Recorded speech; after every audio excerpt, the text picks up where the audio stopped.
ስለሌለኝ ነው። ስራም ሰርቶ የሚኖር ሰው እንዲባረር አልፈልግም። እሺ አልናገርም፣ አታስቢ። የቤቱ ጉዳይ ቢሳካ ራሱ እንዳትነግረው። ምንም አታስቢ፣ ይሄ እኔና አንቺ ጉዳይ ነው። እሺ አባዬ፣ በጣም ነው የማመሰግነው። በፊት እልህ ነበር ሚዜ፣ አሁን ግን ሳቄ መቆጣጠር አቃተኝ። ምን ብለህ ነው? ቆይ ካሌብን አሁን ከሴት ጋር ይቼዋለሁ እኮ ነው። አባዬ ምንም አላለም? አባዬማ እንዴት እንደሚያስችለው ግራ ነው የገባው። እንዴት መጣልህ ግን አባዬ? አሁን ይሄ ምን ይከብዳል? እኔ በሆን ጭራሽ አላስበው። ባለማሰብ ብዙ ተሳስተሃል። አውቃለሁ አባዬ፣ ይቅርታ። እኔ እኮ ይቅርታ መቀበል አይከብደኝም ልጄ፣ ግን ብዙ ነገር አይተህ ወደኋላ የምትንሸራተተውን ነገር አልወደውም። ይህን ሁሉ ነገር አይቼ ግን ከተንሸራተትኩኝ ሰው እንዳታደርግ። ገኝም እንዳትል አልልም። እሱን በእኛ እናዞረዋለን። ምንድን ነው? ፈራሁሽ፣ በጣም ፈራሁሽ። ለምን? ቤት የሰጠሽን ሰውዬ ልገይ ገለሽ እንኳን ልጁ ሀዘኑን ሳይጨርስ እንዴ! ምን ሆነሻል? አይልሽ ለምን መሰለሽ? በህልሜም በሆኔም ከአንተ ጋር መኖር ብቻ ነው የሚታየኝ። ነው በእናትህ ማየት እኮ ትችላለች። እና ምን ብላ ታወራለች? ቢያንስ እኮ መግባቢያ ቋንቋ አላቸው። ቆይ እንዴት ይሄ ይጠፋሻል? እና ብታወራ እሷን የሚሰማ ሰው አለ ብለህ ታስባለህ? ሻን ሳመኝ። ቢያንስ ኧረ በሰው ፊት ፈሪ እንጂ። እንዲህ ፍቅረኛውን ለመሳም የሚያፍር ሰው አለ እንዴ? እሻም ታውት ነው እሱና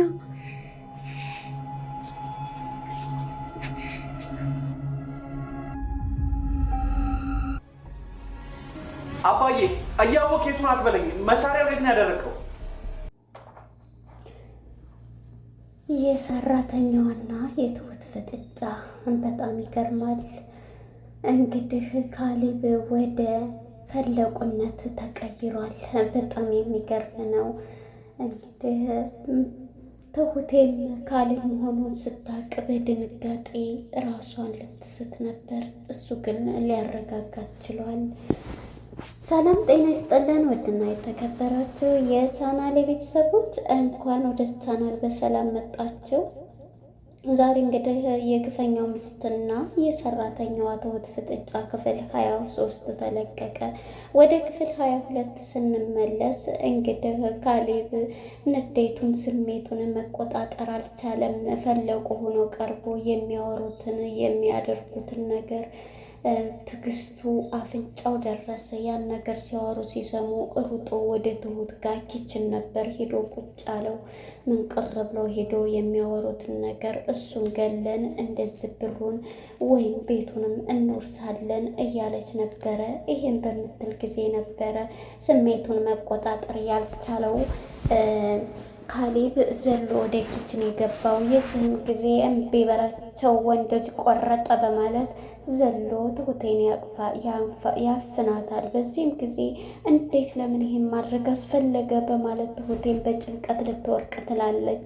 እሷም ትሁት ተረጋጊ፣ እኔ ነኝ በቃ ጭንቅላቴና ልቤ ማመንና መቀበል አንድ ላይ ማስማማት አልቻልኩም ትሁት፣ ምክንያቱም አንቺና አባዬን የምትነግሩኝን ማመን ልመን ልቀበል እያልኩኝ ሁለት ልብ ነበርኩ። በዚህ ጊዜ እንግዲህ የራሴን እርምጃ መውሰድና ራሴ ትወናው መቀላቀል አለብኝ እያለው ባሮክ ወደ ትወናው ዓለም ገብቷል ማለት ነው።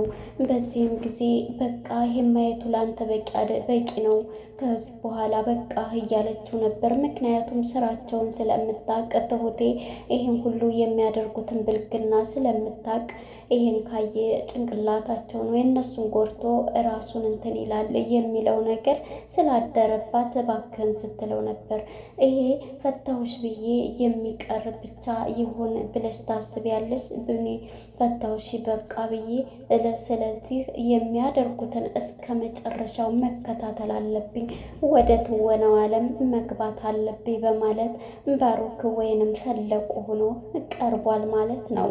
በዚህም የተነሳ እንግዲህ ማን ነው ሽማግሌውም ውጭ ላይ ወጥቶ ስለነበር እነሱ የሚያደርጉትን አያይም። በዚህም የተነሳ እንግዲህ ሽማግሌው ከድንገት ይመጣል። በሩን ስከፍትለት ትሁቴም አባዬ እያለች ሳቋንም ይዛ ሁሉንም ነገር ድንጋጤውም አለ።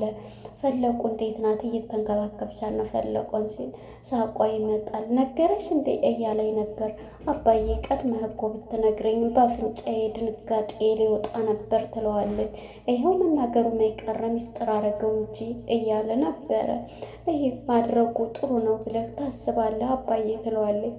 ጥሩ ነው መሰለኝ ይሏታል ሽማግሌውም። በዚህም የተነሳ ሽማግሌው ብትል አረ ይበቃል ይሄ ነገር እያለኝ ነበር። እሱ እንግዲህ ማመን አልቻለም።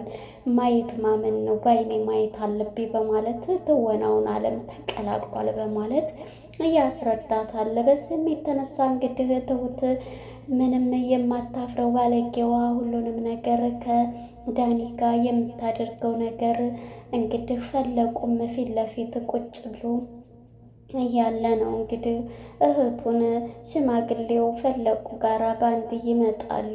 እንግዲህ ዳኒም ቁጭ ብድግ እያለ በመቀበል ነበረ ያለው። በዚህም የተነሳ ዳኒ ደፋሩና እንግዲህ ገንዘብ ዘርፎ ወደዛችኛዋ ፍቅረኛው ለመሄድ እያሰበ ያለው ተንኮለኛው ዳኒ ጥሩም መጥፎ ነገር ማድረግ እንትን ባይልም ግን ዘረፋው ውስጥ ያለበት ጭንቅላቱን በብር እንትን ያለ ነው። መጀመሪያው ትሁቴም ጋር በመሄድ እኔ ታውቂያለሽ ምንም ገንዘብ የለኝም እያለ ብዙ ጥያቄ ይጠይቃታል። ሴት ልጅ ልታስተዳድር ላገባም ገንዘብ ያስፈልገኛል ይላል። ይቅርታህን ከሆነ ተቀብያለሁ ምንድን ነው ስትለው ሁሉንም ነገር ያስረዳታል። ትሁቴም ደግሞ አንተ ነህ ሰርተህ ጥረህ ግረህ እንትን የምትለው ሴት ልጅ ደግሞ ቤት ውስጥ ነው እያለኝ ምከሪኝ ይላታል። ሁሉንም ነገር ተነግረዋለች። ተቀብሎ ምክሩን ይሄዳል። አመሰግናለሁ ስለ ምክርሽ በማለት ግን እኮ ገንዘብ ግዴታ ለሴት ብቻ ወንድ ብቻ አይደለም እሷም ማምጣት አለባት እያለ ነበር ሲል የነበረው ግን ይሄንን እያለ ነበረ ሲል የነበረው። እንግዲህ ወደ ዳኒና ሽማግሌው ጋር በመሄድ ፈለቁም አብራ ቁጭ ብላ ወይንም ባሩክ ደፋሩ ዳኒ 4 ሚሊዮን ብር ብትሰጡኝ እያለ ነበር። እንዴ ልጄ ብታበድሩኝ እያለ ሲል ነበረ። እሺ እንግዳማ 4 ሚሊዮን ለምን ፈለግ? የሆነ ስራ እንዴት ውድ የሚያስገኛለ እሱን ሽጬ አንተ አመሰግኑኛለሁ ሰርቼ እሰጥዎታለሁ መልሳለሁኝ ስራ ልጀምር እያሉ ነበረ። በዚህ የተነሳ ሽማግሌውም ስቆ በቃ ለባሩክ ልደውልና ለሱ ነግሬ እንትን እልሃለሁ ጠይቄ እሰጥሃለሁ ይለዋል። አይ ባሩክማ ጭራሽ መስማት የለበትም እያለ ነበረ። እንዴ ለምን ነው እሱ እንዲሰማ ያስፈለግኩ? አይ ስራው እንደዚህ በውድ የሚገዛ ስለሆነ እየሸጥኩ እናንተን እያልኩኝ እመልሳለሁ። በተሰበሰቡበት እኔ ገንዘቡን መመለስ ነው የምፈልገው እያለ ነበረ። እንግዲህ ዳኒ 4 ሚሊዮን ብር ሞኝ ነው ይዞ ለመሄድ እየፈለገ ነው። በዚህም የተነሳ እንግዲህ ሽማግሌው ቲናንም ቢሆን አናግራል። ቲናም እንድታውቅ አልፈልግም። እሷም እንዴ ለምን ነው እንዳውቅ ያልፈለገው? እራሴው በቃ ሰርቼ በተሰበሰቡበት ሰርቼ ለውጭ መስጠት ነው የምፈልገው ይሉታል። እሺ በማለት በቃ ሽማግሌው ምንም ችግር የለ 4 ሚሊዮን እኮ ቀላል ነች እያለ እያሾፈበት ነው። ምክንያቱም እሱ ምንም ነገር የማያቃርገው ነው። እሷ ቤቱን ለማስፈረም እሱ ገንዘብ ለመብላት እየተሯሯጡ ያሉት። በዚህ አጋጣሚ እንግዲህ ፈለቁም ወይንም ባሩክ ልጁ ቁጭ ብሎ እያዳመጠ ነው ትዕግስቱ እስከሚያልቅ ድረስ። በዚህም ጊዜ እንግዲህ ውጭ ወጥተው ነበረ ማነች ቲናና ዳኒ ማለት ነው። በዚህም ያተገጠመ እሷና እሱ ሆነው ሳለ በዚህም የተነሳ እንግዲህ ዳኒና ቲና እየተከራከሩ ነው ያሉት። ሽማግሌውና ፈለቁ ግን የት ሄደው ነው እንዴ? በእኔ ብር ይዝናኑ እንጂ ሊዝናኑ ሄደዋል እያለ ነበረ ባሩክም ሲል የነበረው ከአባቱ ጋራ። በዚህም የተነሳ እንግዲህ ባሩክና አባትየው ይሄን እያወሩ ሳለ ነበረ። ሁለተኛ እንግዲህ እሷም ዛሬ ወደ ጓደኞቼ ሄዳለሁ ይላታል። እሷም አይ እንድትሄድ አልፈቅድም። እንዴ አንቺስ ምንድነው እስረኛ አድርገሽ እንትን የምትይ? ጓደኛ ማግኘት የለብኝም እያላት ነበረ። በዚህም የተነሳ አዎ እኔው ጋር ሁሉንም ነገር ከኔ ጋር እንድትለየኝ አልፈልግም፣ ባለን ጊዜ ከአንተ ጋር ማሳለፍ ነው የምፈልገው የኔ ፍቅር እያለችው ነበር። በፍጹም እንደዚህ ከፈለግሽ አሻንጉሊት ገዝተሽ በአሻንጉሊትሽ ተጫዋች ወይንም በስልክሽ እያላት ነበር። ስልኩም ቻርጅ ያልቃል እያላት ነበር። እኔ ወደ ጓደኞች እሄዳለሁ፣ ይሄን ሁሉ ወሬ የምትነዥብኝ ገንዘብ ላለመስጠት ነው ይላታል። ኩርፍ ብሎ ሊሄድ ሲል እጁን ትይዝና በቃ እሺ ይቅርታ ትልና ብሩን እኔ እኮ ስለምወድህ ነው እያለች እሱም ልቡ ያለው ከዛችኛዋ ፍቅረኛ ጋር ነው። ከእሷ ገንዘቧን ትራንስፈርት ታደርግለታለች። እሱም ገንዘቡን ይዞ ይዝናናል። በዚህ የተነሳ ይገርማል። እሷም እንግዲህ ገንዘቡን ትራንስፈርት ታደርግለታለች። ዳኒና ማን ነው ባሩክና ሽማግሌ ሁሉንም እያወሩ ሳለ ነበረ። የዚህ ጊዜ እንግዲህ 4 ሚሊዮን ድፍረቱ እያለ እኔ ለዚህ ተንግድላለሁ ትዕግስት እንድሰጠኝ። አዎ መጀመሪያ ምስክ ቦታ ስገባ ትዕግስት እንድኖርህ ብያለሁኝ ልጄ እያሉት ነበር። እሱ ግን ትዕግስቱ የሚያደርጉን ነገር ምንም ትዕግስት የላቸውም። እንግዲህ ባሩክ ፈለቁ ሆኖ ለብቻ ቁጭ ብሎ እሷና እሱ በአንድ ቁጭ ብለው ነበረ። በዚህ የተነሳ ሂጂና ምሳ አቅርቢልኝ እያለቻት ነበረ። እሷም እንግዲህ ቴና ምንድነው ምሳ ማቀርበው? ቆይ እስኪ ቤቱን ያቆሸሹ ላጸዳዳኒ መንድሉን ምኑን እያመጣሽ የምትጤበትን እያለቻት ነበረ። በዚህ የተነሳ እንግዲህ አንቺ ነሽ ያቆሸሹ እያልሽ ነው እያለ ነበረ። አዎ እያለቻት ነበር። ከፈለግሽ ሄደሽ ኪችን አቅርበሽ መብላት ትችያለሽ ትላታለች። ድሮም አንቺ ለመመረዝ እንጂ ኪችን የምትገቢው ለጥሩ ነገር ማትሄጂም እያለቻት ነበረ። ሲጨርስ ይቀረብልሻል እያለቻት ነበር። እንግዲህ በዚህ የተነሳ ፈለቁ ደግሞ ወደ ፈለቁ ስንመጣ በገዛ አልጋዋ ፈለቁ አልጋዋ ላይ ተኝታለች። በገዛ አልጋዋ ፈለቁ ከባሩክ አልጋው ላይ ቁጭ ብሎ እንግዲህ ቲናና ናቶሎ እንሳሳ ምንተኛ ብላ ከመኝታ አልጋው ላይ ሲሄዱ ዳኒና ሽስሙ ቲና ባሩክ ወይም ፈለቁ ከአልጋው ላይ ተኝታለች። ነይና ይችን ሴትዮ ጎትተሽ አውጭልኝ በማለት ቲና ትጮኻለች። ይሄ ክላስ የኔና የዳኒ ብቻ ነው በማለት ትዕግስቱን እዚህ ላይ ወጥቻለሁ። ማለት የኔና የዳኒ ክላስ ብቻ ነው ስትላን ነበረ። ቲናም ግን መለሰይላት ያንቺና የዳኒ ብቻ ሳይሆን የባሩክ ነበረ ትላታለች። በዚህም የተነሳ እንግዲህ በጣም እየተበሳጨ ቀስ ብላ ፈለቁን ቀስቅሳ ወይንም ባሩክን ከገዛ አልጋው ላይ ተቀስቅሳው ይዛው ትሄዳለች ትሁቴ። በዚህም የተነሳ እንግዲህ ቲናና ዳኒ አልጋው ላይ ቁጭ ይላሉ። ካሌብም እንግዲህ በመናደድ ከአልጋው ላይ ወርዶ ወደ ኪችን ወደ ትሁት ጋር ይሄዳል። ትሁትም እንግዲህ ይዛው እዛው ኪችን ሁና ሳቋም እንትኗም እኔ በጣም ተናድቻለሁ እያለ ነው። እኔ እንዴት ምን አይነት ደነዝ ነኝ? ጭንቅላቴ እንዴት አልሰራም ዛሬ ይሄ ሁሉ ሲያደርጉ እየነገር ምክንያቱም አንቺ ሁሉንም ታውቂያለሽ እያላት ነበረ። አዎ አውቃለሁኝ ምክንያቱም ዛሬ ምክንያቱም እኔ ሳወራ ሁሉም አያምናትም ተብዬ ሰንትን ስለምን ሁሉንም አውቃለሁ እያለች ነበረ ስትነግረኝ የነበረው። ካለ እሷ ሳቋም እየመጣ ፓርት ላይ እኔም ስቄያለሁ። ከራሱ አልጋው ላይ ፈለቁ ተብለው ተነስቶ ሲሄድ ነበረ። በዚህም የተነሳ እንግዲህ አንተ ትዕግስት ካለ ብዙ ነገር ታያለህ አይደለም? ይሄንን ወይም ከፈለግ እዚሁ ላይ ማቆም ትችላለህ እያለችው ነበረ ትሁትዬ ማለት ነው። በዚህም የተነሳ እንግዲህ ትሁት ይሄንን ብላ ወይኔ ካሌብ እንዴት ደነዝ ነኝ ጭንቅላት እያለ አንቺ ሁሉንም ታውቂያለሽ ማለት ነው እያለች ነበረ። አዎ እንግዲህ ምክንያቱም አልጋው ላይ ሆኖ ይሄን ነገር በሚሉ ጊዜ አልጋው የካሌብ እንጂ የዳኒ አልነበረም እያለኝ ነበር። እንግዲህ በዚህ የተነሳ ካሌብ ወይኔ ካሌብ እያለ ጨጓራውን እየላጠ ይሄን ትወና ተገብቶበታል ማለት ነው። እሱ ባልጋው በጣም ነው የተገረመውን የሚያሳቅኝ ተነስቶ ሲሄድ በራስ አልጋ ሆነ እንዳስወጡ ቢያውቁ ምን ይላሉ? ምንም እኮ አያፍሩም እያለ ራሱን ጥያቄ ውስጥ ገብቷል ማለት ነው። ዳኒ ትዕግስት ባሩክ ማለት ነው። አሁን እንደው ይሄንን ብታቅሷ ሁሉንም ነገር ምንም እንትን አትልም። ያው ሽንቷን በቁሙ ወይ መሬት ቆፍራ ነው የምገበው ማለት ነው። እንግዲህ አሁን ላይ ይህን ትወና ገብቶበት ቲናና ባሩክ ቲናና ዳኒ አሁንም ማነው ሳሎን ተቃቅፈው በአንድ ቁጭ ብለዋል። ፈለቁም እንግዲህ ትወናዋን ቀጥላ ቁጭ ብላለች ማለት ነው። በዚህም የተነሳ እንግዲህ በገዛ ቤት እንግዲህ ለዚች ለሴትዮ የሆነ ቦታ አዘጋጅላት አላልኩም ወይ በማለት ቴና ላይ ትጮኻለች። ቴናም እንዴ የት ነው እንትን የምትልላት? ከዚህ ለሴትዮ የሆነ ቦታ አዘጋጅላት ከዛ ሀንሻት እያለኝ ነበረ። ከድንገት ሽማግሌው ይሰማና ከበር ይመጣል። ይህም በሰማ ጊዜ ትሁት እየተከራከረ ነበረ። በዚህም ጊዜ ሽማግሌው ይሰማል። እንግዲህ በዚህ የተነሳ ሽማግሌ ከዚህ አንሺ ስትል ሽማግሌው ይመጣል። ሲመጣ ሰምተሃል አባዬ? ሁሉንም ግን አልሰማህም፣ እንደተረዳሁ አይደለም ትላለች። ትደነግጣለች። አይሰምቻለሁ ከመጀመሪያው እስከ መጨረሻው ይላታል። ትሁት እንግዲህ በድንጋጤ ማነች ቴና በድንጋጤ እንትን ትልና አባዬ ማለት እንዴ ልብ ላደር አልበቃሽም? አየሽ ላደር አልበቃሽም? እኔ እኮ ብቻዋን ከምትሆን ብዬ ነው እንደዚህ ውሰጃት እያልኩት እያለች ቁጭ ብድግ ብትልም በጣም ተገረመ። እሱም እንግዲህ አባወራ ክላስ ገብቶ ይተኛል። ዳኒ የት ነበር? ካርፌ ነው ይላል።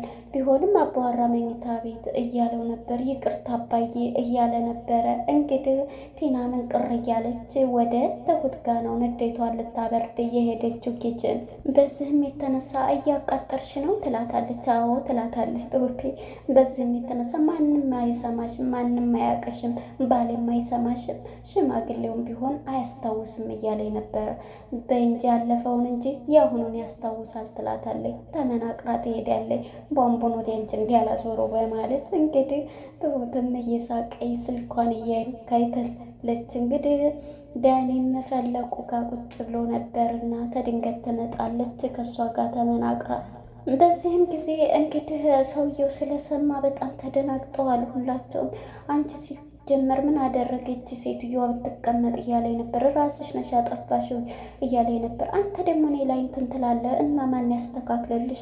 አንቺ ሁልጊዜ ከክፋት በስተቀር ይላታል። በዚህም የተነሳ አላቅልሽም፣ ያንተስ ሾከክ ብለህ የምገባው እያለች ነበረ። ያንተንስ ማን የለ እያሉ እየተከራከሩ ነበር። በዚህም የተነሳ እንግዲህ ፈለቁ እያያቸው ነበር። እሱም ተናዶ ተመንቅሮ ይወጣሉ ማለት ነው። በዚህም የተነሳ ፈለቁ ናት ተስቀኝ ፓርት ላይ ማለት ነው። ብድግ ብላ ትሄዳለች ማለት ነው። በዚህም ጊዜ ይናደዳል ዳኒ። አልቻለም። ምክንያቱም ይህን ሰውዬ መግደል አለብኝ ብላ ስትለው ይሰማል። የዚህ ጊዜ ጭንቅላቱን መቆጣጠር አቃተው። ተነስተው ተመነቃቅረው ይሄዳሉ። አንቺ ተመግደል ውጭ ሌላ አታውቂም እያላት ነበረ ዳኒም እና ተከትለው ዳኒም ትሄዳለች። በዚህ የተነሳ አንተ ዝም በል እያለች ትሁቴም እሱን ታረጋጋለች። እንግዲህ ትሁት እሷም ቤቱን ትፈርምልኛለህ አይደል እያለች እያታለለች ምን ቸገረሽ እያላት ነበረ ሽማግሌውንም። በዚህም የተነሳ እንግዲህ ሽማግሌውም ከልጁ ጋራ ከባሩክ ጋራ ወደ ቡና ቤት ሄዶ እንዴት አሰብክ እያለው ነበር። በዚህም የተነሳ እንግዲህ ሽማግሌውም እኔ ጓደኛ አለኝ ፎርጅድ የሚያስፈርም እንትን የሚሰጥ ስለዚህ በፎርጅድ ያስፈርማቸዋለሁኝ እያለ ነበር። በዚህም እንዴት መጣለህ አባቴ እያለ እሱም ይሄን እያለው ነበር። እነዚህን ጉደኞች ማለት ነው። በዚህም የተነሳ እንግዲህ ባሩክ ግን ስሜቱን መቆጣጠር አልቻለም። በዚህ የተነሳ አባትየውም ልጄ ይሄንን ነገር እንትን እንዳትል ስሜትን ተቆጣጠር እያልኩ ነው እንደቻልከው ይሄን ያክል አመት አባቴ እያለ ነበር ለአባቱ ሲል የነበረው ቡና ቤቱ ነው። አሁን በቃ ትዕግስት እንትን በል እያለ ነበረ። ይሄን ነገር እንትን ላትል ነው ይሄን እንትን በል ያልኩ። እኔማ በአንድ ሳያቸው ሁለቱንም አጋር ጣላቸው ይለኛል ይላል እንግዲህ ባሩክ ማለት ነው። በዚህ የተነሳ እንግዲህ ባሩክም ተረጋጋ እያለ ሽማግሌው ይመክረዋል። በዚህም የተነሳ አንተ ትዕግስት ይስጥህ ብዙ ጉር ነው የምታየው እያለው ነበረ። እሱ ግን ለአንድ ቀንም ትዕግስቱ በጣም ጭንቅላቱ ላይ ነው የወጣው። በዚህም የተነሳ እንግዲህ ሽማግሌው ፎርጅድ የቤት የሚያስፈርም አሰርቶላቸዋል ማለት ነው። ይህንን እዚህ ላይ ይፈርማሉ እያለ ነበር።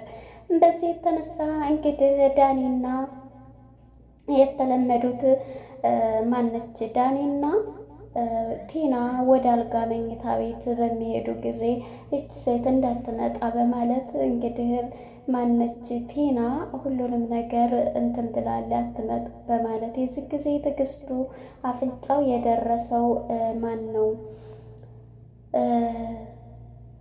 ባሩክ ሁሉንም ነገር በቃ እነሱን ሄጄ ማየት አለብኝ በማለት በአንድ እንዲሄዱ ማጋደም አለብኝ በማለት ወደ ውሳኔው ገብቷል። እነሱ ተያይዘው ወደ መኝታ ቤት እንደሄዱ ወደ አባትየው ጋር ይደውላል። እባክሽን እኔ ልደውል ይላል። በዚህም የተነሳ መጀመሪያ ፈለቁ እንዳለች ሳሚን እንደዛ አድርገኝ እያለ እንዲህ ቢያንስ እንኳን እኮ ሴትዮዋ ማየት እንኳን ማን ነው ባታወራ እንኳን መግባቢያ ቋንቋ አላት እያለ ዳኒ ማን ነው ባሩክ አልቻለም። እያንቀጠቀጠው እያንዘረዘረው ነው። እባክሽን ሴትዮዋ ታያለች እያላን ነበር። በዚህም የተነሳ አንቀጠቀጠው፣ አንዘረዘረው፣ አንዘፈዘፈው። በዚህም የተነሳ እንግዲህ ባሩክ ቀጥታ እነሱን ነይ ቶሎ ቢያንስ እንኳን ከፊቷ ገለል እንበል እያለ ፍቅረኛውን ለመሳብ ሰው ያፍራል እንደ እያለች ከባሩክ ፊት እንደዛ ስትሆን ባሩክ አልቻለም። በዚህም ጊዜ እንግዲህ እየሮጠ ኪችን በመግባት ወደ ናቶሎ ክላስ በማለት መሳሪያውን ስጠኝ በማለት ያስቀመጥከውን ነገር የት ነው ያረከው በማለት መሳሪያውን ፍለጋ እንትን ይላል። ነገር ግን ባሩክ አባትየው ሳይነግረው ሲቀር መሳሪያ የት ነው ብትል አላቅም ብትል የያዘውን ቢላዋ ይዞ ማረጃ የመሰለ ቢላውን ይዞ ወደ ክላስ በመግባት እንግዲህ በሩን እየከፈተባቸው የያዘው ስኪን ራሱ በጣም ያስፈራል። ይዞባቸው ወደ ውስጥ እየገባው እዚህ ላይ ነበረ ያለቀው። ለማንኛውም የቲና ውርደት እንደቀጠለ ነው። ዳኒ ግን ትዕግስቱ ባሩክ ግን ትዕግስቱ አለቀ ማለት ነው፣ የሚያደርጉትን ነገር። ለማንኛውም ለነበረን ቆይታ እናመሰግናለን። ባይ ባይ። በሌላ ፕሮግራም እስከምንገናኝ መልካም ጊዜ